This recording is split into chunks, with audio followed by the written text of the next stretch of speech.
So I really, really wanted to showcase this Sensi Vermentino. So what are we having now? We're moving on to a creamy pasta dish. I have a friend in Melbourne who made this like lobster spaghetti once for us, a creamy lobster spaghetti. I'm not sure if he's on the line, but he'll know who he is. And when I eat that, I think of this kind of wine. Or like a creamy farfalle pasta with salmon, peas, asparagus, that kind of thing. So that's what I want as the next course for these next two wines. So the first one is Vermentino. So Vermentino, the Sensi Collezione Vermentino is probably one of my favorite everyday drinking wines. I like it because this grows in on a mineral, like very mineral soil, like a limestone soil, so it creates that minerality in the wine. Vermentino actually grows mainly in coastal areas and in Tuscany. So, you're looking at Liguria or Sardinia. We are in Tuscany right here with Sensi.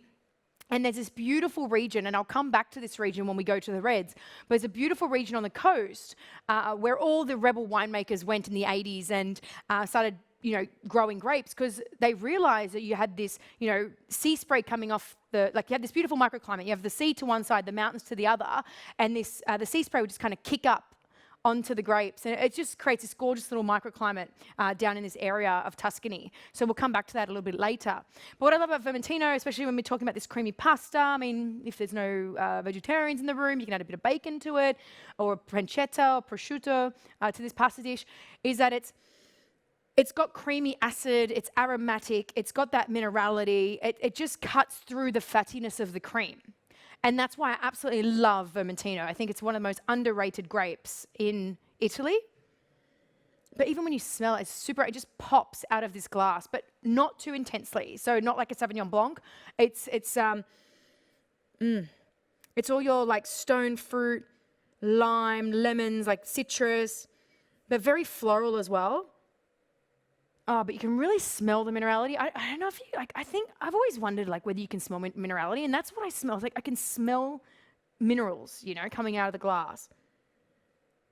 But it's very aromatic. Let's take a little sip.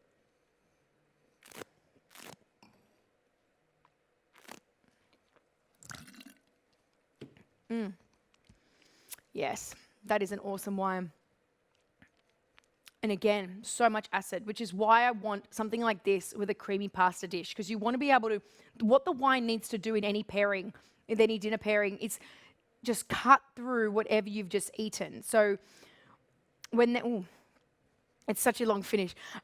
When there's, creaminess, I want acid to cut through it. You know what I mean? I don't want anything too flabby in my mouth. This is a fantastic wine. It's got everything from the nose translates onto the palate. You've got all that beautiful citrus, all the floral characters. The white peach is just super strong in that, but also mineral. It's got minerals, very minerally. It's super acidic, but not. Don't get shy. Don't get scared when I say that. It's not like acidity. It's soft and it's creamy acidity.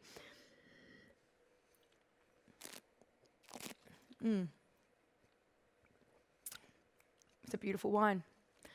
Highly recommend it. Super easy drinking, nothing pretentious about it, but just a great wine with pasta.